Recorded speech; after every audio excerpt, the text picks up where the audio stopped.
Mes chers collègues, je compte sur vous, mes chers collègues, pour faire prévaloir ici l'intérêt général sur les intérêts partisans, comme nous avons démontré nous-mêmes que nous étions capables de le faire. Et j'en appelle à votre sens des responsabilités à chacun, et c'est pourquoi je demande, Monsieur le Président, un scrutin public.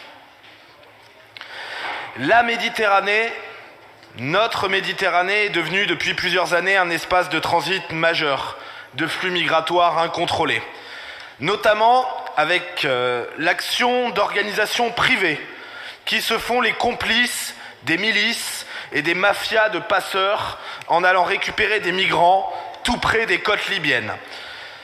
Alors que le nouveau gouvernement italien a décidé de mettre un terme à l'immigration incontrôlée, des voix se sont élevées pour que la France accueille les bateaux de migrants dans ses ports.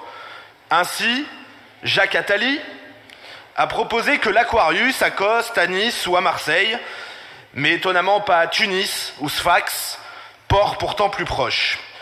Lorsque les dirigeants corses Simeoni et Talamoni ont évoqué la possibilité que ces bateaux soient accueillis sur l'île, le président de votre groupe, Pierre-Paul Leonelli, a publiquement soutenu leur position. A contrario, Éric Ciotti, mais je ne sais pas s'il a encore quelques amis par là, proposait, lui, de ramener les bateaux en Libye. Mais surtout, Christian Estrosi déclarait que Nice n'était pas Lampedusa. Je serais tenté de rajouter, en tout cas pas dans tous les quartiers. Monsieur le Président, mes chers collègues, la position du groupe majoritaire et donc par extension de l'exécutif régional apparaît donc ambiguë.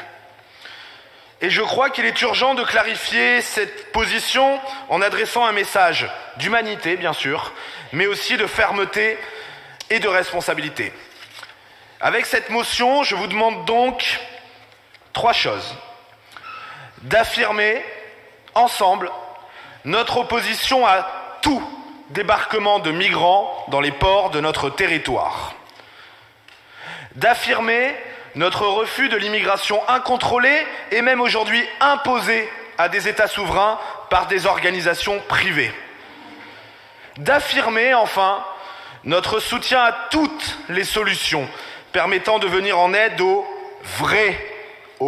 vrais réfugiés politiques, notamment à travers des points d'accueil dans les pays frontaliers des zones de conflit et des demandes d'asile effectuées dans les ambassades et consulats et non après une entrée illégale sur notre territoire.